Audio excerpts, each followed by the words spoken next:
Dog.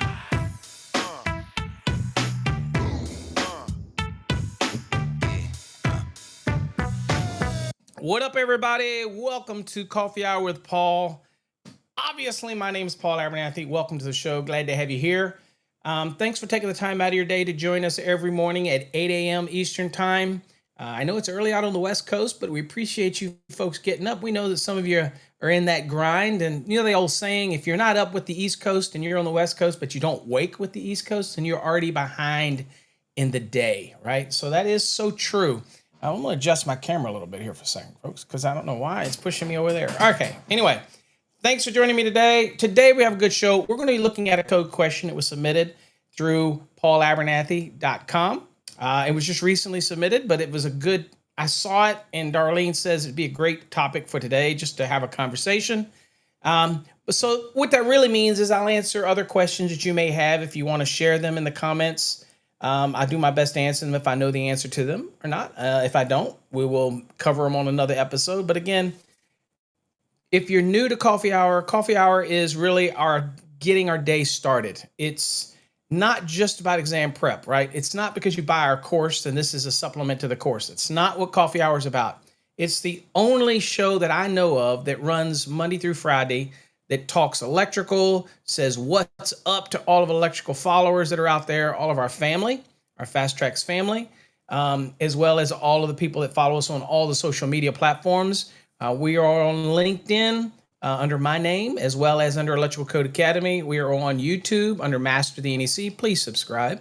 We're also under Coffee Hour with Paul. Would love you to subscribe there as well.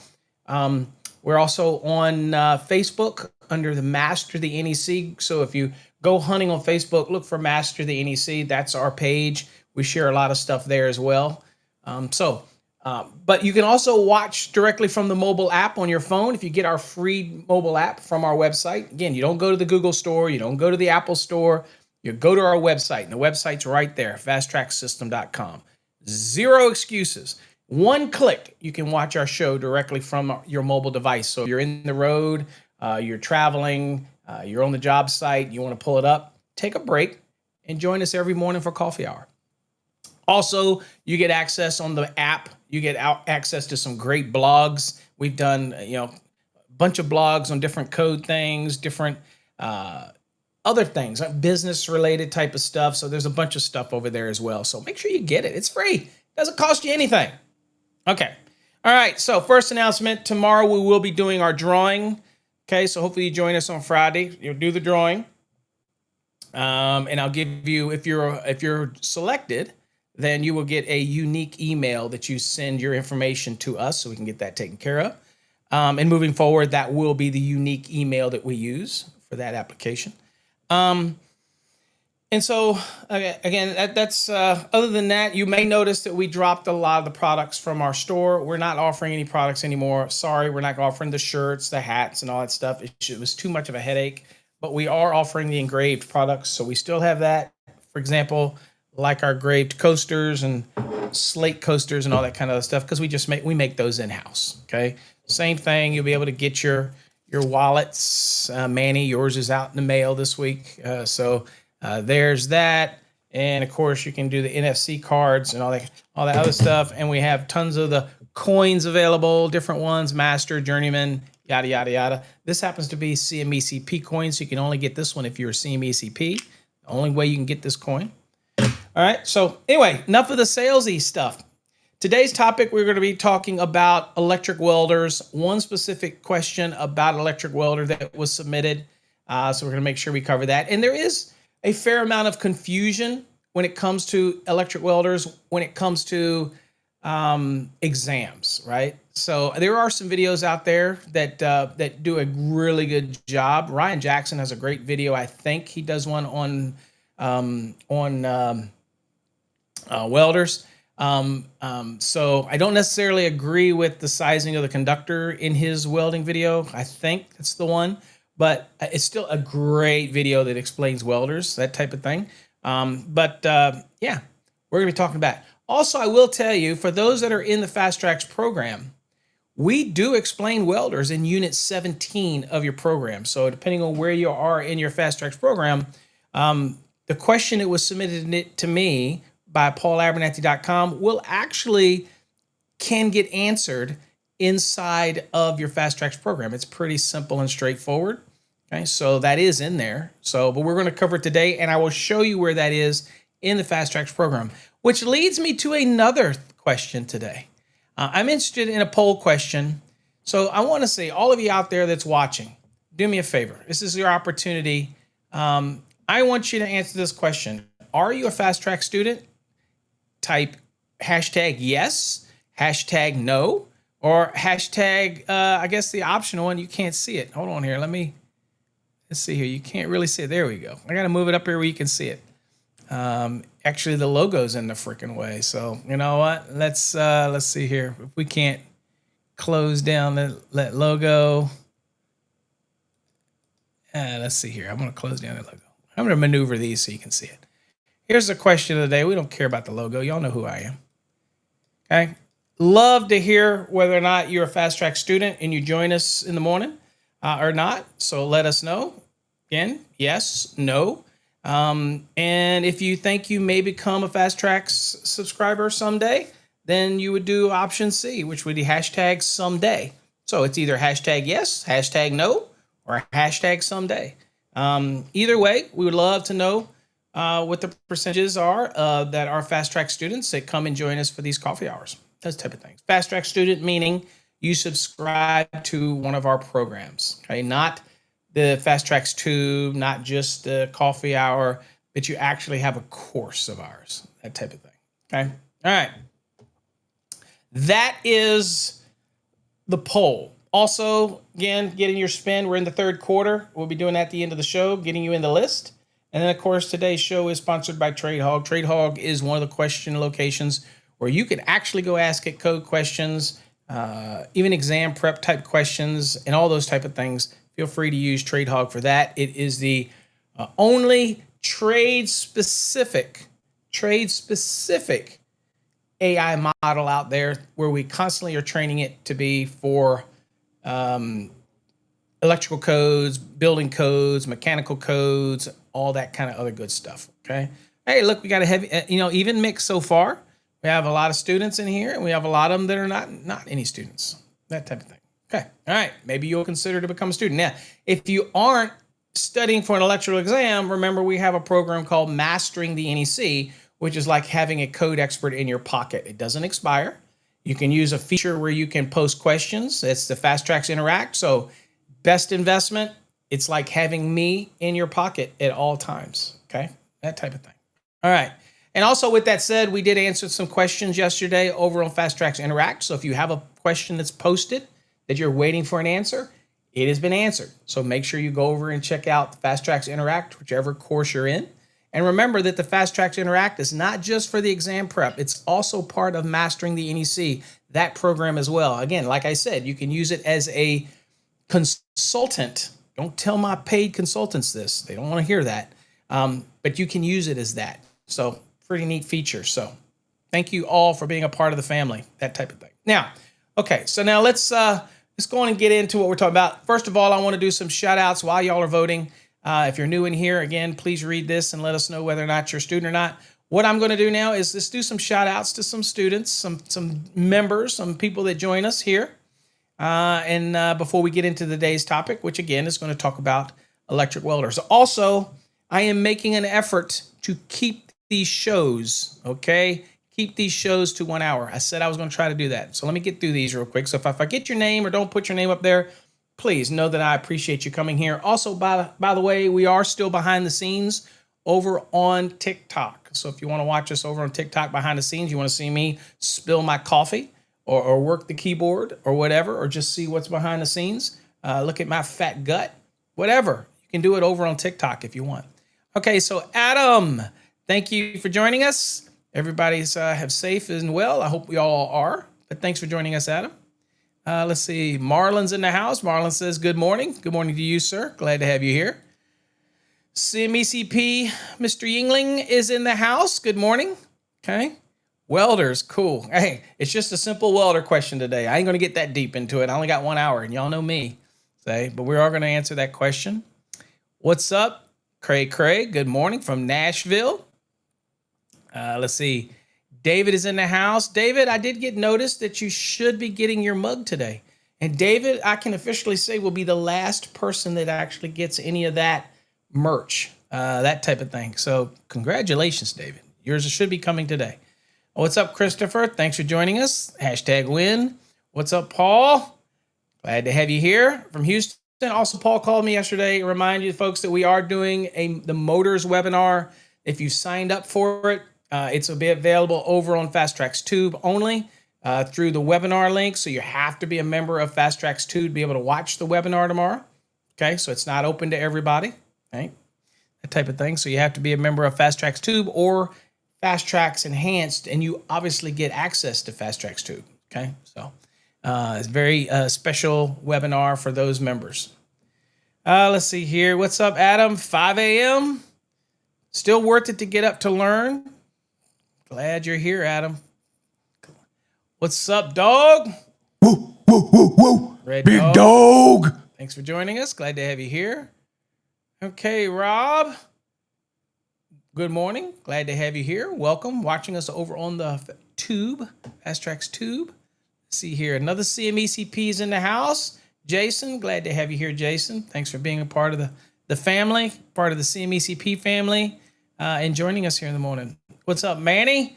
Manny sporting the green Code Nerd limited edition. Limited edition because you won't see them again. Manny, thank you. Appreciate your support. Let's see here. Rob, good morning. Glad to have you here, Rob. Welcome to the show as always. Keith, good morning. I believe Keith is a fellow member of mine. I think co-panel 5. I think that's right, Keith. Didn't come up to see me at the Knit Mams. Were you there, Keith? I don't know. Let's see here. What else do we got here? Again, my vision is getting worse, folks.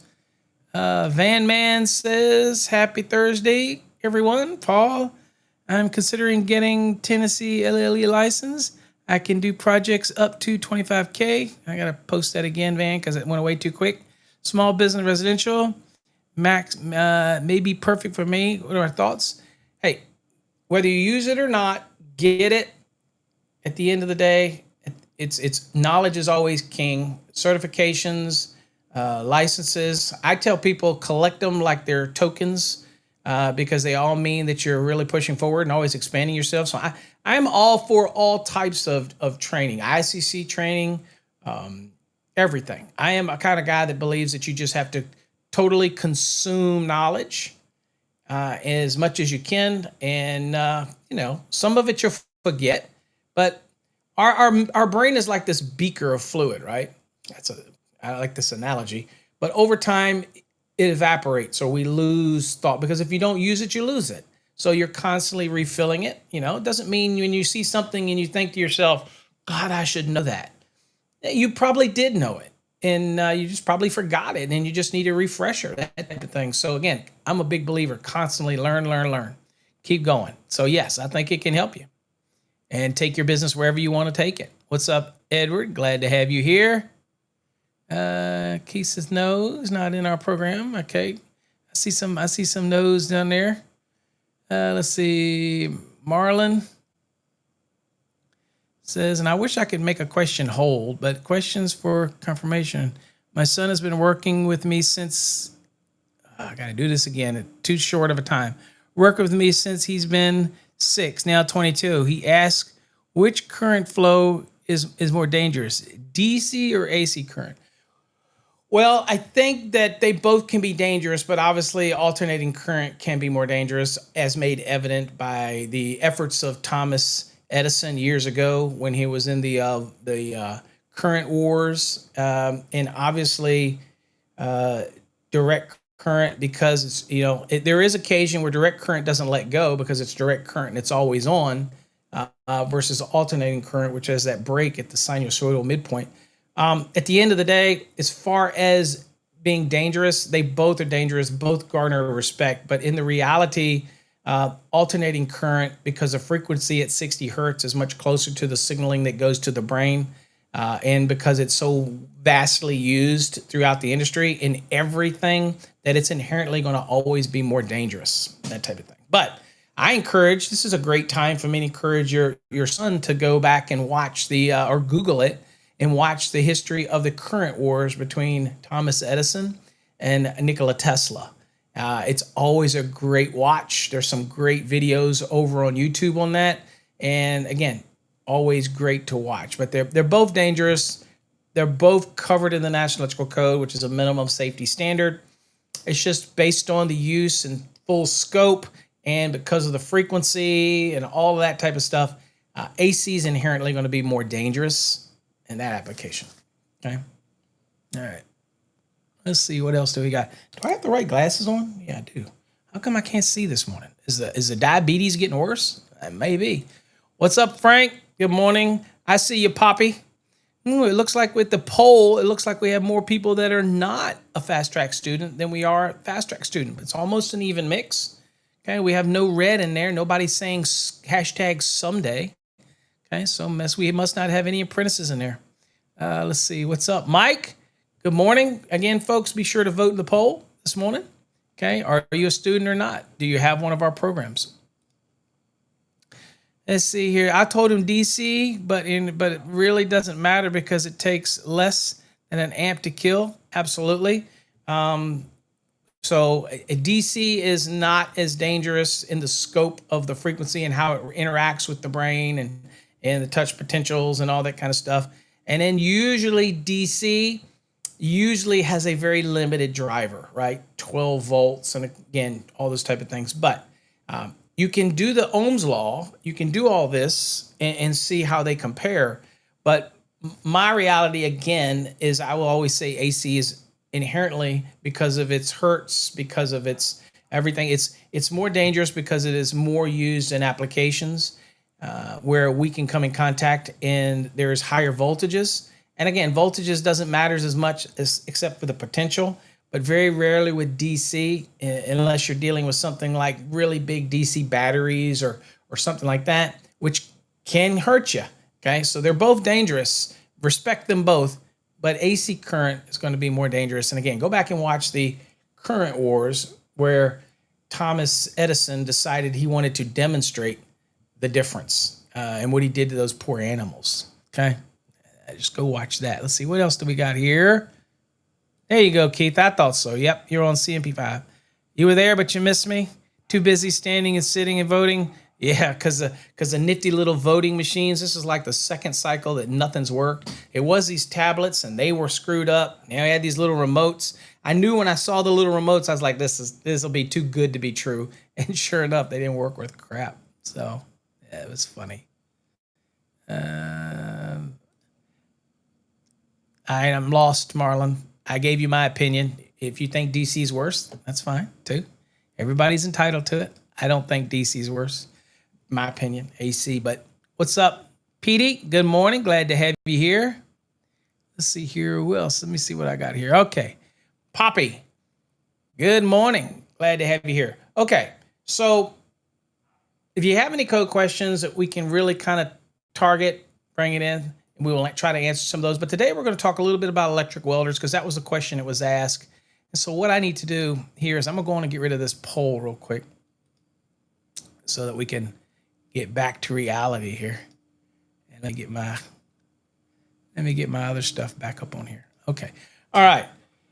So that's what we're going to do. And I'm going to get rid of the banner. Banners drive me crazy. So, okay. All right, so what we're going to talk about electrodes. So we're going to look at the question that was presented, and if it generates any additional question from you, feel free to do it. We're also going to look at the National Electrical Code because I think a lot of times people forget that we have some really good resources that are already inherent to us in the National Electrical Code. If you have something like Link, or if you have something like the handbook that from NFPA, then usually they give you graphics and illustrations. And also, y'all have heard me promote this gentleman before. I think I've got his book down here. Hold on. Let's see here. Yes. I promoted this book before. This is another form of the handbook. It's not the one from NFPA. If you want an NEC and you want additional commentary, then you're probably better off getting Link rather than the handbook. And in most test centers, don't let you take the handbook in. So again, you just be buying an extra book. I recommend Link. You pay an annual subscription and you get access to that and additional commentary if you need it. But I like having the code book in my pocket no matter where I go, because I answer questions on the road, and I don't try to memorize the whole code. I just know where to look things up. That's what an NEC consultant does. So I love it. But if you want a good read, this book is available. You can get it on Amazon. Again, make sure you're not getting any copies, okay? This is a book that's put out by Fred Hartwell. I don't always agree with everything, but I would say 99% of the time I agree with Fred. He does a great job, wonderful document, and where we can disagree, it's probably just semantics, but he does a really good job. This book is available. This is a great book to have in your library, okay? If you're a code nerd and you want to look it up, because Fred will give his opinions, different things, and he'll break it down. The graphics aren't great. They're black and white graphics, but hey, that's okay. They get the message across. But he does a really good job of breaking things down. And so, again, I highly recommend this book. I don't know the price of the book anymore, but it's available. I usually buy them. One, I support Fred. And two, I don't care so much about McGraw-Hill, but I support Fred, and I can add it to my library. I don't collect code books. I don't have code books from 1965. I might have one or two, but I don't generally do that. I'm not a code history buff. I'm not a code, I want to know what happened in the 1920 something NED. I don't give a shit about that. What I do is I always get these because these are reference books. And I always love to take my opinion, my position, and how I feel, and then go and look and see if it kind of aligns with other people. That's what we have to do as consultants. So when people ask me all the time, Paul, how do you get into the consulting? How do you become an NEC consultant? It's not the fact that you memorize everything about the NEC, because nobody does that. They may do that in a 1, 2, 3 minute or 4 minute video where it makes you think they do. In reality, they do not. They look it up in the NEC like everybody else, okay? Our brain, we don't have the capacity to try to remember everything in that NEC, but we know where to go, and there is certain things that inherently we remember. And that's what's so great about the Fast Tracks program, is that it's not like the other exam prep programs where it just gives you code questions. No, it teaches you code information that hopefully a large majority of it you will retain even after you take your exam. That's the goal, whether we achieve it or not, okay? But that is the goal. That's what we're trying to do. So again, if you're interested in a really good exam prep program, as well as an NEC learning program, there's a website right there, okay? But I highly recommend this book, okay? This is a highly recommended book. It's available over on Amazon. It's the National Electrical Code Handbook. The McGraw-Hill one, do not confuse it with the NFPA one, which is great also. But if you have Link like I do, then it has all the commentary in there anyway. So you get to look at their opinion as well. And remember, these are all opinions, just like your opinion, just like my opinion, just like NFPA. That is what they say in the commentary of the handbook for the NFPA. It is not gospel. Okay, that's their opinion based on the author. Code is code, so everybody's entitled to an opinion, although there are some people that have some really wild-ass opinions that are really off the page, okay? There's an educator out there that thinks that people don't know what an outlet is. We all know what an outlet is. It's a defined term in the NEC, okay? And it's not the receptacle that you're plugging an attachment plug into, okay? That's a device, but that's another story. All right, let me get rid of that. Okay, all right, back to the day. So we're going to talk electric welders. Now, I will tell you that this is covered in our program, okay? So it's in Unit 17 for those that are questioning or wondering what unit it's in. It's in Unit 17, and it's talking about industrial locations. It doesn't always mean, right? Doesn't always mean that it's an industrial location where you have an electric welder. It may be in your garage. That's certainly not an industrial location. But all the rules still apply, especially for sizing the branch circuits and things like that, okay? Let's see. Adam, there you go. Adam says it's $85 on Amazon. Awesome. Great investment in your future. Great investment. I get it every time it comes out, right? And I probably don't necessarily need it, but I love other people's opinions. Believe it or not, I do. Except for the people that post shit on TikTok and Instagram and all that kind of stuff. Did y'all see my videos I did yesterday over on TikTok? Go look at my profile. You'll see them about the guy that was talking about service conductors and and making all these statements about aluminum and copper and everything. Wow. Okay. I think it's love home construction or whatever. That is scary. It is scary what you see out there on social media. God, be very careful what you see out there, because people put stuff up there and people think it's this gospel. My wife reads social media posts on Facebook and LinkedIn. Well, she doesn't go to LinkedIn. Instagram, she doesn't do that either. Basically Facebook. That's all she really does. She says Facebook. But she'll see these things and she'll think they're gospel. And I always say, what's the source? And it's some conservative whatever or this. I'm like, that's not your news outlet, honey. Ignore it. It's probably fake. And how many times have y'all seen on these social medias where it says so-and-so has died and you know they're not dead? Okay, so just don't believe the stuff you hear. Always check your source, whether it's me asking Mike Holt, Ryan Jackson, somebody. Make sure you consider the source, that type of thing. Okay, all right, enough of that. Okay, so what we're going to do today is we're going to look at electrical. So I told you that it's in our program. So I'm going to show you so that you know this. So here you go, folks. In our program, it is in Unit 17, and it's covered in 3B, and it's titled Electric Welders. There you go. So that's where it's covered, and we're going to look at it, and I kind of point out some little things here for you to talk about. And we're going to really answer the question that was presented to me, and we're going to start doing this more, and I'm going to probably do it in today's, like I'm going to do it today. So let me know if you like how we're doing the question of the day, or we're asking a question or something you submitted, because I'm going to show you a new screen that's going to just basically have the question on it. It's not fan. It's just a question. Okay. Anyway, what is Yang says? Thomas, never doubt the facts, disqualify the bullshit. That's exactly what I'm talking about. Perfect. Where do I got something for that. Hold on. There we go. That's coming from a CMECP, so you know it's fact. All right, so let's look at this code question that was submitted. All right. Now, this is a new screen that we've added that's going to allow me to draw and add things to the screen. And do a bunch of that stuff in the future. Okay, so y'all can't see it, but it's going to allow me to be able to do little diagrams in the future and things like that. So this is something else we're going to be adding to the show as well. Because again, I'm always changing. I'm always evolving. Okay. All right. So good morning, Chad. Glad to have you here. Let's see here. David Bueno. I see you, David. I want to make sure that I didn't forget you.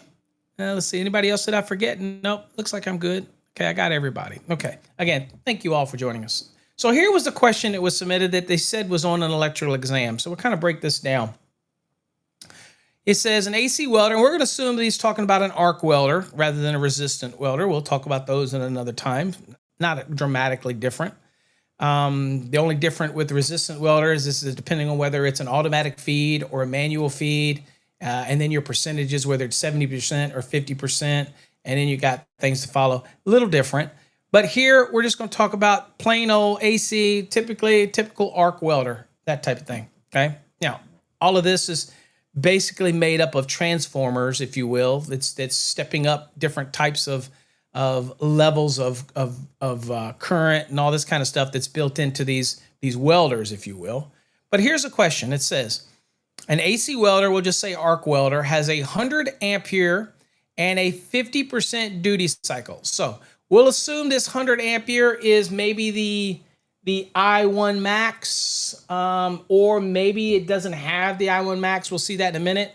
So maybe that's just the amp rating that's posted on the actual welder based on the voltage that's being used. Okay, we don't know enough of that information, so we're just going to go with the 100 amps. And in this question, that's what you go with. You're going to go with the 100 amps, right? Okay, so we've got that on here. Oh, do me a favor, folks. Let me know that you can hear me. Okay, I want to make sure I'm still, because I didn't add a screen with my voice feature on there. So I do want to make sure that you folks can hear me. So somebody make sure that I can hear, since this is the first time I've used this slide or this setup here with the drawing. So I want to make sure that my audio is still coming through. So somebody Somebody give me a hell yeah if you can hear me all right. And I'll just keep going. I want to make sure that you all can hear me. Okay, loud and clear. Sweet. Thank you, sir. All right. Now, this is a new slide. Again, it's going to allow me to do drawings and illustrations and stuff like that in real time. Okay, we're always expanding this show, baby. So there you go. All right, no. Okay, so has a 100 amp rating and a 50% duty cycle. It says the AC welder or arc welder, we'll say, would require what size THWN, right? Okay, this is important. First, so first we know we're going to go with the 100 amps because we don't have anything that's posted on there, and we'll go look at the code. You know what I'm talking about. So we know that we're dealing with an arc welder. We know it's 100 amps, and we know that it already on the nameplate it says a 50% duty cycle. Okay, and the other key component is it said THWN. Now, whether the person writing the question knows this or not, but THWN without the -2 is going to lock you into specific areas. Okay, so it's going to lock me in the 75, but it could even put me in the 60. Why? Because we had to also remember terminal limitations on 110.14c, and we have no idea in a lot of cases what the terminals are rated at. So if we say it's 100 amp, then we're going to follow the rules in 110.14c for 100 amp, and we know it's THWN. So in that scenario, there is no -2 on it. So we're going to be firmly where? We're going to be firmly inside of the 75-degree column. Okay. So we're going to go look at all of the codes that are relevant to that. That's what we're going to do today. Okay. All right. So first things first, let's look at the NEC. Okay. Let's go look at the NEC first. All right. So let me get here. Okay. I'm at the NEC. All right. So the first thing that I want to look at is right here. Okay. So we're talking arc welders. Right there. On another show, we'll talk resistant welders, whatnot. Right now, we'll just talk arc welder. It says the ampacity to supply conductors. Now, the first thing that folks get confused with in this is that this is the ampacity of the conductor, and it's just one welder. So we're going to be right here. Now, where people get confused is down here when it talks about overcurrent protection, and it talks about for the conductors. All this is saying that is if you size the overcurrent protection for that welder, and you don't exceed 200% of the rated primary current, then you're still going to be considered protecting the conductors. But the conductor sizing that we're going to do is going to be based on 630.11. Okay. Now, what does it say? And we'll go back and look at the question, and then we'll follow what it says in our material over on the Fast Track system. Okay. But I'm going to kind of lead you this way. All right, so firstly, all the givens that we know. It says for an individual welder, okay, it says the ampacity of the supply conductors shall not be less than the I1 EFF value. This is something that would be posted on the actual nameplate of the arc welder. Now, if it is not there and you don't have this value, never fear. And in our question, doesn't say anything about that, so we have to assume that regardless whether 100 amps was this value or it was just the rating in lieu of not having that value, it says, well, if that, it says alternatively, if you don't have this marked on the actual arc welder, it says, okay, well, that's fine. If that value is not given, then it's the ampacity of the supply conductors shall not be less than the current value, okay, determined by multiplying the rated primary current, and in this case, we're going to assume it's the rated primary current was that 100 amps, because that's what they gave us, okay, multiplying that rated primary current in ampere given on the welder rating plate, which again, based on the question, it's 100 amps, by the factors shown in table 630.11a, based on the duty cycle of the welder, okay? So our duty cycle was what? 50%. Remember the question? 50%. And so down here under 50% right here. Okay. Now the next question is whether or not it is a motor generator or a non-motor generator. Okay. Now I am never going to assume that it's a motor generator type unless it tells me it is. And it'll say it in the question on an exam. It'll say it's a motor generator type, okay? Or it will say that it's a, or if it's not, then it's a non-motor generator. So the way you look at this question, unless they state it is a motor generator type arc welder, then unless it states that, then you know that it has to be a non-motor generator, okay? All right, and so in this case, we'll go 50% and we'll look at 0.71. Okay, so that's our multiplier. Oops, I'll go down here. Right there. 50% right here, 0.71. And the only difference if this was, they told you in the question that it was a motor generator type arc welder, then it would be 0.75. Okay. So the beautiful thing about this question is, if by chance you screw it up, there's not going to be a dramatic difference. And if your numbers don't exactly line up, you go to the best possible answer. But in this case, you do the math by both because you have the time. Do it by 0.71, do it by 0.75, and see what the answers are. If both answers are there, then look at the question, and it has to tell you whether or not it's a motor, especially for an exam. It has to tell you whether it's a motor generator type arc welder or non, okay? And that is a good homework for you. Use TradeHog and go in there and type in, explain the difference between a motor type and a non-motor type arc welder and see what TradeHog gives you. Okay, that's your homework for today. Okay, we're here on this show. We want to answer the question that was given today. Okay, so we're going to use 0.71. Okay, so now let's go back to our question. Okay, so first we're just doing conductor sizing, right? And it says that, again, and remind you, it says that it should not be less, okay, cannot be less than the current value, which was 100 amps, multiplied by what? The factors that are in the table, which is 0.71. So I'm going to take that 100 and I'm going to multiply that by 0.71. And that is, obviously, we don't have to do that because it's fairly easy. 100 amps, 71%. So it's 71%. Okay, so it's 71 amps. Okay, so I have to have a conductor, right, that is rated at least 71 amps. Okay, y'all with me? All right, so we're back to the NEC. So in that case, if it's a 50% duty cycle, that type of scenario, and the multiplier was 0.71, so I have to have a conductor, THHN, that is good for 71 amps. Okay, well, then it makes us look and say, okay, well, what do we have to worry about? And again, based on your question, if we go back to 110.14 really quick, and I'll take you there. Let's go to 110.14 for conductors, right? And we'll get down in here to temperatures. Okay, so here's what it says.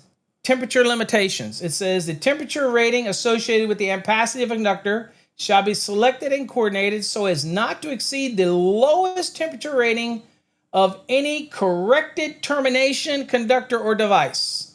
Okay, so we're looking for a conductor that's rated at least 71 amps. Okay, it says conductor temperature ratings higher than specified for termination shall be permitted for use when we're doing adjustment and corrective purposes.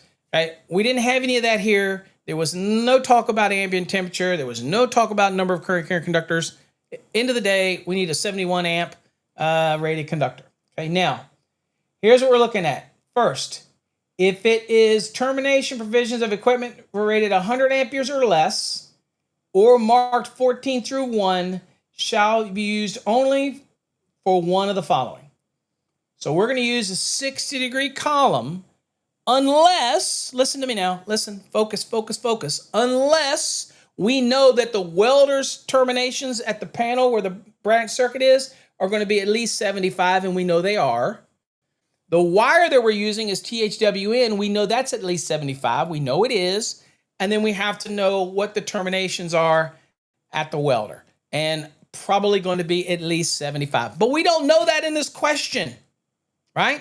So at the end of the day, we're going to be falling in this 60-degree column. Even though it's THWN, we're still going to be in the 60. Why? because I have no idea what the terminations are. And in the real world, you're going to look at these terminations, okay? But on this exam question, I have no idea what the terminations are. So in that case, we're going to follow it. Now, when somebody says to me, Paul, but where does it say in here that even if it's under 100 amps, where does it say on a conductor like a THWN or even a THHN, where does it say that I can ignore the 60 degree column ampacity and use the 75 if I'm not doing any adjustment or correction? Where does it say that? Well, it says it right here. It says conductors with a higher temperature rating, okay?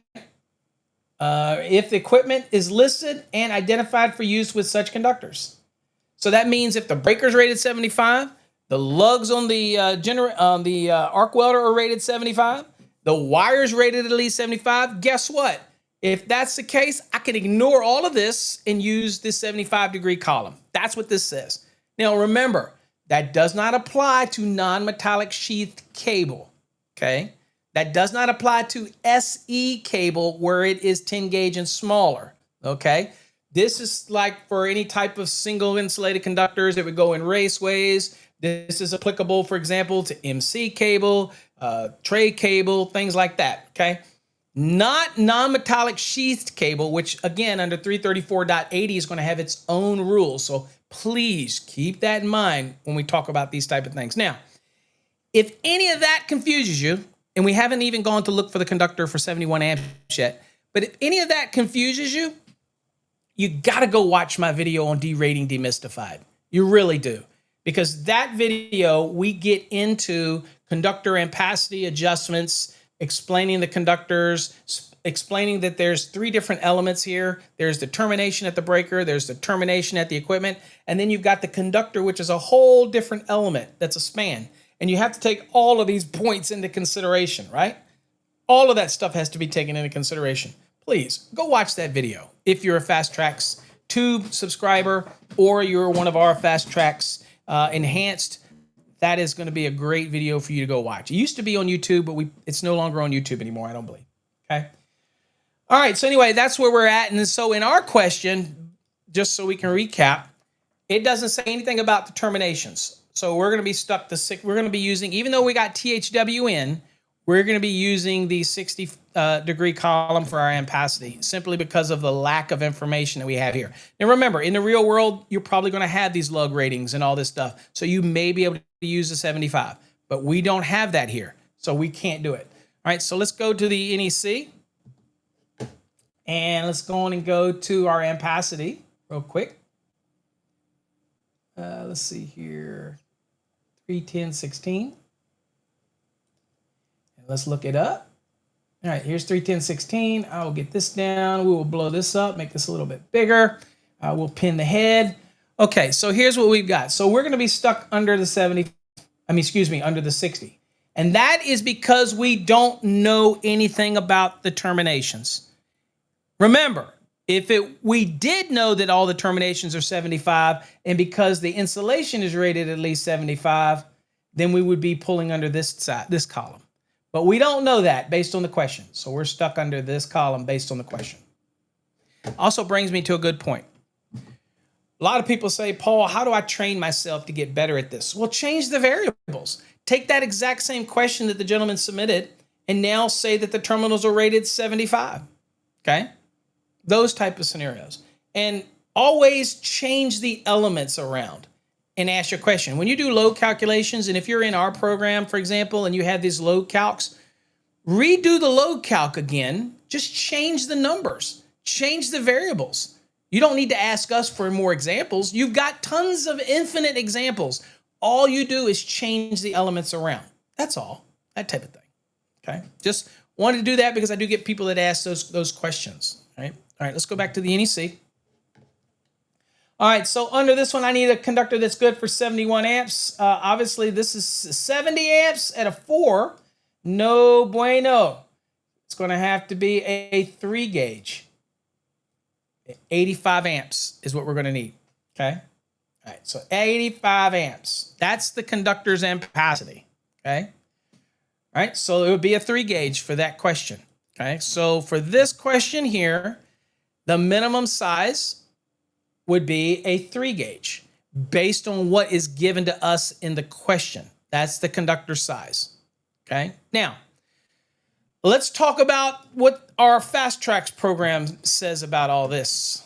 Okay, so here's your electric welder. It's in Unit 17. For those that are wondering, it says each arc welder, okay, shall have, now, so we did the wire size. That's down here, okay? And we'll show you that a little bit more. So that's the basics for the wire sizing, okay? Now, remember with an arc welder, it is not continuous load. It is on and off very quickly. It's not going to be at its maximum output for 3 hours or more. It's not stated to treat it when sizing those conductors as continuous loads. Again, it's going to be on and off, on and off, on and off very quickly. Okay, that's how it works. And so with that said, we have to protect that welder, arc welder, and we have rules for overcurrent protection. Now, we've already sized the conductor. What the code will tell us is that, you know what?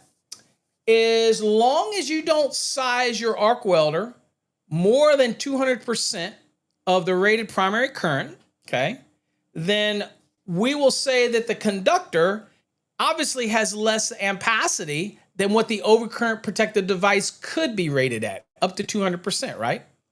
And we'll look at all that in the code. But anyway, so you're saying, well, wait a minute.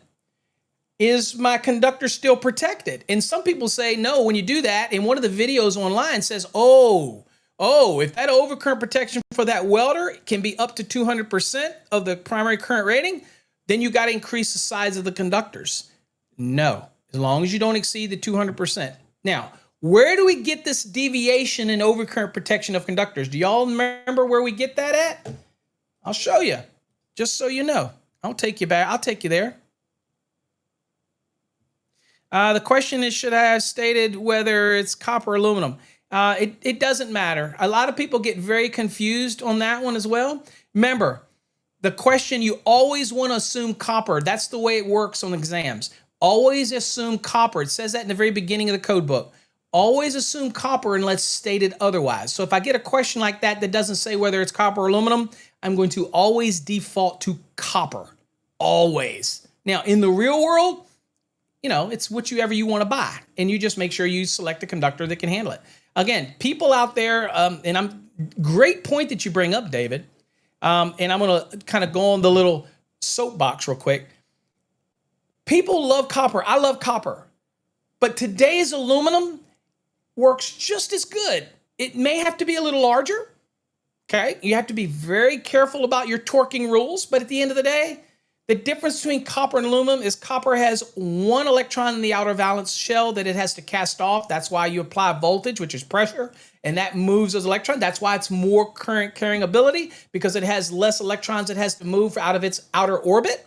Whereas aluminum has 3 electrons in the outer valence shell. It takes a little more pressure in order to move those electrons more easily. So obviously, copper can carry more current. It's more easy to move that electron than it would be for the aluminum, because now you have 3 electrons you got to push out of the orbit. That's kind of a mental thing to visualize. That's why if I'm going to need to carry the same amount of current, because I have more electrons to move, then I need a bigger aluminum conductor, right? Kind of helps you visualize that. But as far as the movement and the efficiency of the product, there is a place in time where aluminum can be more efficient than copper, not by current, but by weight and how things can be, whether you're doing vertical runs or really long runs, things like that. So there are advantages to both, but on an exam, always assume copper unless stated otherwise. But in the real world, please, folks, don't shy away from aluminum. Unless you have a piece of equipment that says absolutely don't use aluminum, it is going to be fine. I tell you, there is a lot of stuff, and I appreciate it, David, because I could talk on this. There are a lot of people out there who still stigmatize aluminum. Don't. The aluminum today is great. The 8000 series alloys that we use, okay, there you go. There you go. David posted on the screen, 110.5 states aluminum is not the question, then copper is to be presumed. Yep. Again, I make it easy. Always assume copper unless stated otherwise. In the real world, you know what you're running, right? That type of thing. Okay. All right. So let's get back to where we were at. So I was kind of making the case. So let's get back into the lesson. All right. So now that we got a kind of an understanding of the overcurrent protection for the welder, let's look at what we have in our lesson. The lesson says each arc welder shall have overcurrent protection rated or set, okay, at not more than 200% of the I1 max. Okay, this would be what's marked on the actual nameplate. Well, what if it doesn't have that? Because a lot of welders don't. Harbor Freight, a lot of their welders don't. Great welders, they do a job. They're all basically transformers, if you will. So it does a job, but if the I1 max is not given, so you don't see that on a nameplate, then it says the overcurrent protection shall be based or set at not more than 200% of the welder's primary rated current. Okay, and so in our case, that was 100 amps.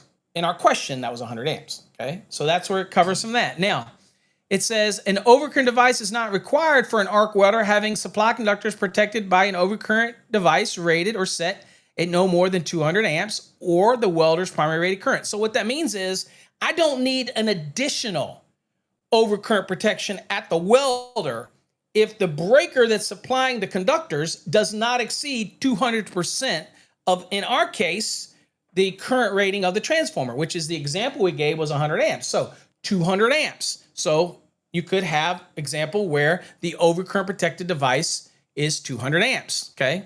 And that's going to handle that rush that you get when you start up these welders or you start these welders, okay? That type of scenario, okay? All right, anyway, that's all that's talking about. Now, we're not going to do multiple welders today because we'll save that for another episode because it's just some varying math, okay? The percentages depending on the number of motors you have. But I wanted to just answer the question that was given, and I do want to stick to the hour. That's my goal, that type of thing. But again, this is talking about where you may have multiple welders, that type of thing, okay? But I don't want to get into that deal. All right, so now what I do want to show you in the code is where everybody gets confused, okay? All right, so let me get back to the welders again so you can see what it's talking about. Because here's where folks get confused because we already sized the conductor, right? We said it was a 3, all right? So let's get back here. Okay, all right, here we go.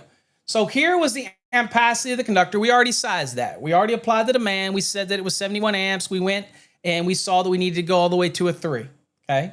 All right, and then we'll do this in another example we'll do where you have multiples, but again, it's not brain surgery. It's just the first 2 of the welders at 100%, and then the remainder, you have the third one at 85, the fourth one at 70, and then 60 for the remaining. Again, it's just a stack effect, not a big deal. But let's focus on that overcurrent protection, okay, for the welder. Okay, so for the welder, this is what we just saw. It says, the welder shall have overcurrent protection rating or set in not more than 200%, or if we don't have that value on the nameplate, the I1 max, which may or may not be on your nameplate, may or may not be on your plate, then we're going to use the ampacity that's posted based on the voltage rating of that welder. In our case, ours was 100. So it says, alternately, if that is not given, it says the overcurrent protection shall be rated or set not more than 200% of the primary current rating of the welder. So the primary current rating was 100 amps. So the maximum not to exceed, and when it says or set means you could have an adjustable breaker, okay? And so not set more than 200% of the primary current. So it could be all the way up to 200 amps. Now what you're thinking, here's what you're thinking. I know what you're thinking. You're thinking, Paul, wait a minute. Are you telling me that I can have an overcurrent device that's up to 200 amps, but I have a conductor that's good for 85 amps? Is that what you're telling me? Is that what you're telling me? So, okay, so that's what I'm telling you. So let's real quick go back and look at something really quickly. And that would be overcurrent protection in 240. And we'll go to 240.4 protection. All right, so here it says that the protection of conductors, this is conductors other than flexible cords, cable, blah, blah, blah, shall be protected against overcurrent in accordance with their ampacities as specified in 310.14 unless otherwise permitted or required in 240.4a through H. Well, let's go on and snippy-ippy down here and look at G. overcurrent protection for specific conductor applications. Notice what it says right here. Electric welder conductors, 630, and then it gives you the references to 630.12 as well as the 630.32 for resistance type welders. All right. So basically that's giving me the allowance to say, you know what? I could have it just like HVAC, just like motors. I could have an overcurrent protected device that is much higher than the rating of the conductors and ampacity. With the understanding the way welders work, it's very short bursts. It's not a prolonged application. When you see that welding, it is not continuous, and it's the way they're designed, okay? So that's where we get the permission to say, whoa, wait a minute. You're not protecting that conductor at its ampacity. Yes, I am, but I'm following the rules in 630.12. That's why I can. So that means we have to go back to 612. Now, there is a video out there by a very well-known educator who I think missed that point a little bit. So, but you know, it's still great video. All right, so let's go here. And again, I don't call out that kind of stuff because it's not important. I tell you what the code says, guys, what's important. All right, let me take you back to this protection real quick because there's some important parts of this protection, okay? All right, so we got it right here.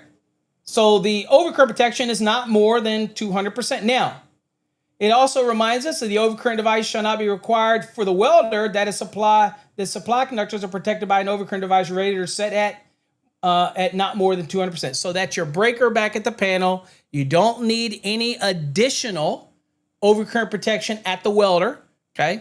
You know, you may need disconnect or something like that, and depending on how it's designed, what you're doing, whether it's cord and plug connected, that type of thing. Okay, different topic for a different story. Now it also says if the supply conductors for a welder are protected by an overcurrent device rated or set at not more than 200%, or at the rated primary current of the welder, a separate overcurrent device shall not be required. Again, not going to be required to have one at the piece of equipment, okay? Not right. Now, here's the one where people get confused. See what this says? It says for conductors. Now, remember what we're talking about. We've already sized the conductors, guys. We've already done that. And gals, because I know Samantha's here.